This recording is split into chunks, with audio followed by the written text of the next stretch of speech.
लिए बहुत ही अच्छा मौका है to be the jury member of the retail jewellers of India.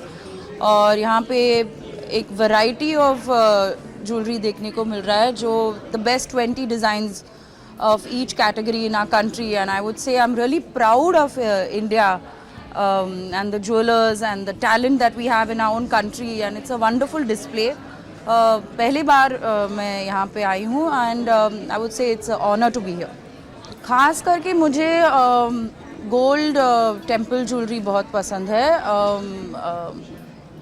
मेरे शादी के लिए भी हम लोग ने साउथ इंडियन स्टाइल में वेडिंग किया था, तो I was top to bottom in gold South Indian temple jewellery. मुझे बहुत ही अमेजिंग एक्सपीरियंस रहा है इतनी सारी अलग तरह की ज्वेलरी देखना। मुझे तो पता भी नहीं था कि इतनी टाइप की ज्वेलरीज होती हैं।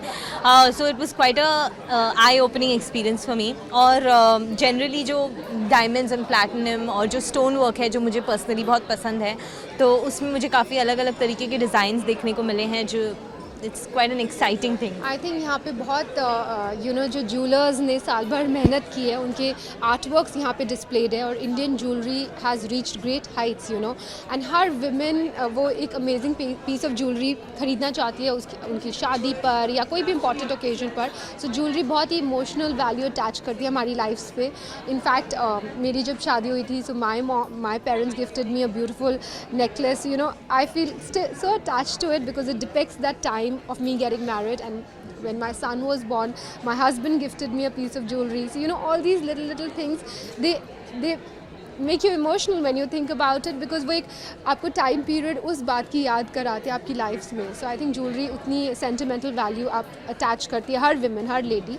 और मैं बहुत एक्साइटेड हूँ बिकॉज ज्वेलर्स ने इतने ब्यूटीफुल आर्ट वर्क्स क्रिएट किया। आजकल अगर आप मार्केट में जाओगे तो इतनी अमेजिंग चॉइसेस है कि आप you have so many options available, and to जज the best out of them it's very difficult, because हर चीज़ एज अ वुमेन तो आपको हर चीज़ अट्रैक्ट करती है, हर ज्वेलरी आपको वाओ अमेजिंग पीस लगता है। So ya it's going to be a different. मेरा 3rd ईयर है as a jury member with retail jewellers India award, and first year से 2nd ईयर बेटर था और 3rd year is par excellence, and I am happy that उनका standard हमेशा बढ़ रहा है घटने की जगह। बिकॉज मेरे लिए अगर मैं कुछ करती हूँ लाइफ में, तो मुझे वो पसंद होना, मुझे उसके लिए पैशनेट होना बहुत ज़रूरी है। And being here I am very happy because I see a lot of entries of good jewelry designers from all over the country, and I know जब अवार्ड के लिए आपको नॉमिनेट किया जाता है, I've been nominated for so many awards, I've won so many awards, so I know that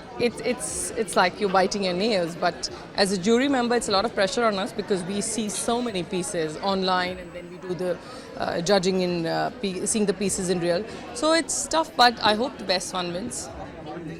Not that I'm thinking as of now, but maybe once I go home and I sleep over it, if I do like something, then I will come and collect it. No, actually I haven't, judged anything. I just came here to see, and I'm too, I enjoy jewelry and I really like jewelry, but I haven't educated myself that much in jewelry yet to be judging other people's collection. So, the Being Human jewelry basically is affordable to all the consumers.